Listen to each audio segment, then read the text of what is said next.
것을 증명해주는 것이 고분이다. 왕릉이 생활공간 안에 있는 것이 신라 수도의 특징이다. 바꿔 말하면 왕릉이 있는 곳은 그것이 만들어질 당시 도시의 범위에 속한다는 것이다.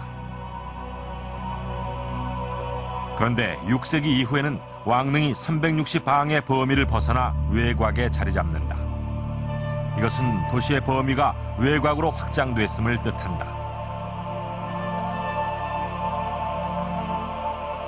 그렇다면 도시가 어느 정도까지 넓어졌을까? 경주에는 도시의 경계가 되는 성, 즉 나성이 없다. 대신 수도 방비를 위해 쌓은 산성이 있다. 경주의 산성은 축조식에 따라서 3단계로 나뉜다. 가장 바깥쪽의 산성들이 후대에 쌓은 것이다. 경주에서 동남 방향으로 21km 정도 가다 보면 울산시와의 경계가 되는 곳에 경주의 산성이 있다.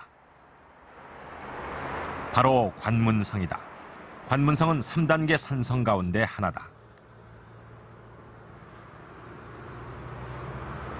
722년에 이 성곽을 쌓아서 이 외가 들어오는 일본의 정로를 차단하는 그런 역할도 했고, 또 동시에 신라로 오는 여러 사람들을 통제하는 그런 역할도 했던 것이죠. 기록에 따르면 1000년 전 경주는 이곳 관문성을 도시의 동남쪽 경계로 삼고 있었다.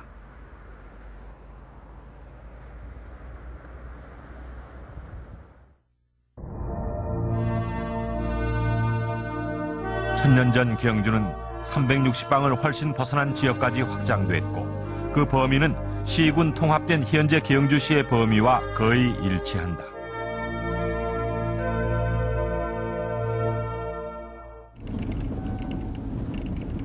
그렇다면 당시 이렇게 확대된 도시의 외곽 지역에도 사람들이 살았을까?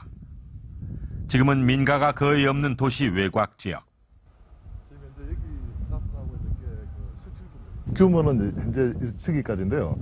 현재 그 백체 시설 자체는 없습니다. 원래 당시는 백체 시설이 입구 쪽에서 확인이 좀 되었습니다.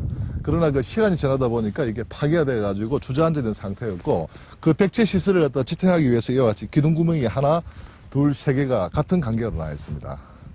그리고 옆에 있는 이건 지금 이제 보조 아궁이라고 생각하시면 됩니다. 현재 나타나 있던 게 지금 이제 하나. 이곳에서 수출 굽던 가마터 20기가 발굴됐다. 우리나라에서 발굴된 숯가마터는 모두 40기. 그 가운데 절반이 이곳에 집중돼 있는 것이다.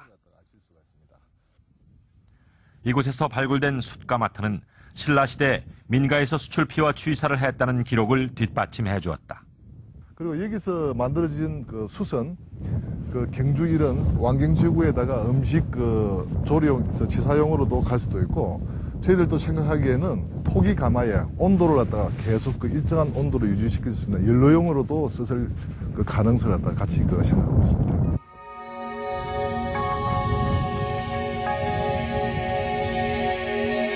이곳은 숯과 토기 등을 구워 수도에 공급했던 대규모 공단 지역이었을 것이다.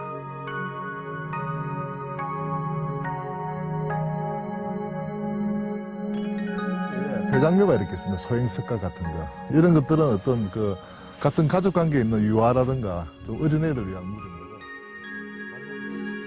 또한 이곳에서는 생산시설뿐 아니라 무덤과 집터도 발굴됐다. 1000년 전 신라 수도에 17만 8,936호가 어떻게 살 수 있었을까? 그 해답은 바로 도시의 확장, 그리고 외곽 지역에까지 남아있는 신라인들의 주거 및 생산 시설들에서 찾을 수 있다.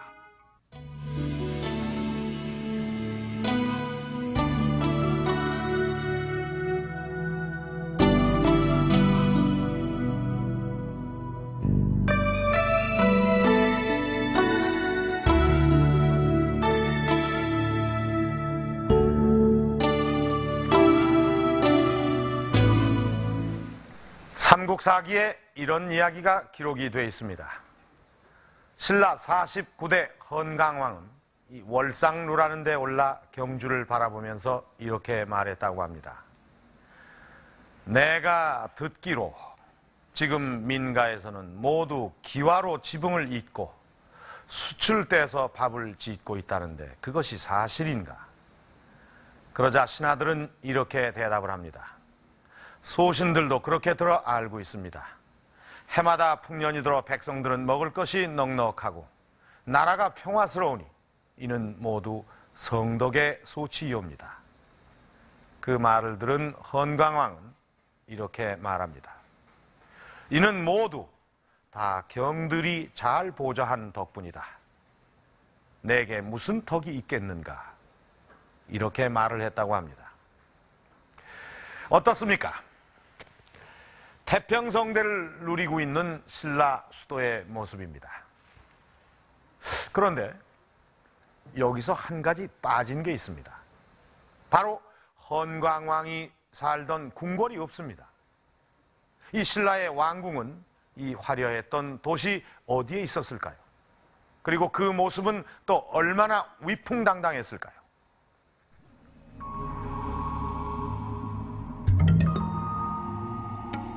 경주 남쪽에 위치한 월성. 초생달 모양으로 생겼다고 해서 신월성이라고 불리는 곳이다.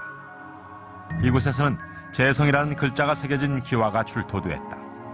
재성은 임금이 거처하는 곳이란 뜻으로 왕궁을 이르는 말이다.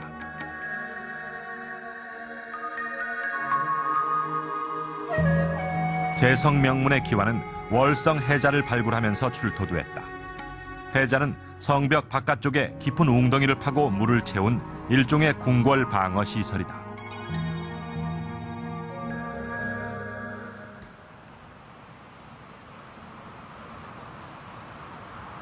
그런데 이곳에서는 문이 있던 자리는 몇 군데 발굴되었지만 궁궐 건물토가 발굴되지 않아 건물의 배치를 확인할 수는 없었다. 또 궁궐터라고 하기에 이곳은 너무 좁다. 게다가 이곳은 평지가 아닌 구릉지형이다. 따라서 궁궐의 범위를 이곳에 한정짓는 것은 무리일 것이다.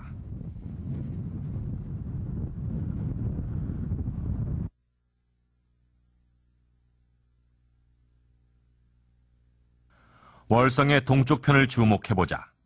그곳에는 월성 동쪽의 연못을 파고 산을 만들어 기이한 짐승을 길렀다는 기록 속에 바로 그 연못이 있다. 안압지다. 안압지는 정교하게 만든 석축을 가장자리에 두르고 가운데 인공섬을 만든 연못이다. 안압지에서는 왕이 신하나 국빈을 대접하고 연회를 베풀었다고 전한다.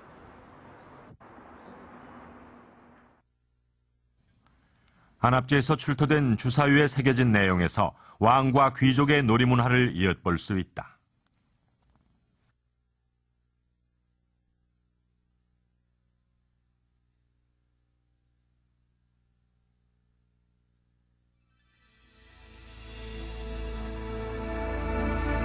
그런데 안압지 옆에는 동궁터로 알려진 건물지가 있다.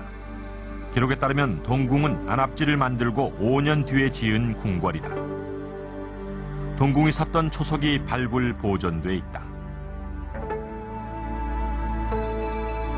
동궁은 태자가 거처하던 곳으로 알려져 있다.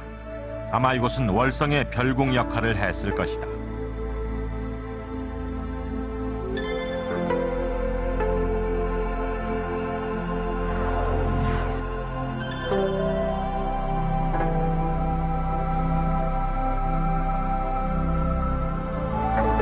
월성 외곽 계림 북쪽에서 대규모의 건물지가 발굴됐다. 이곳은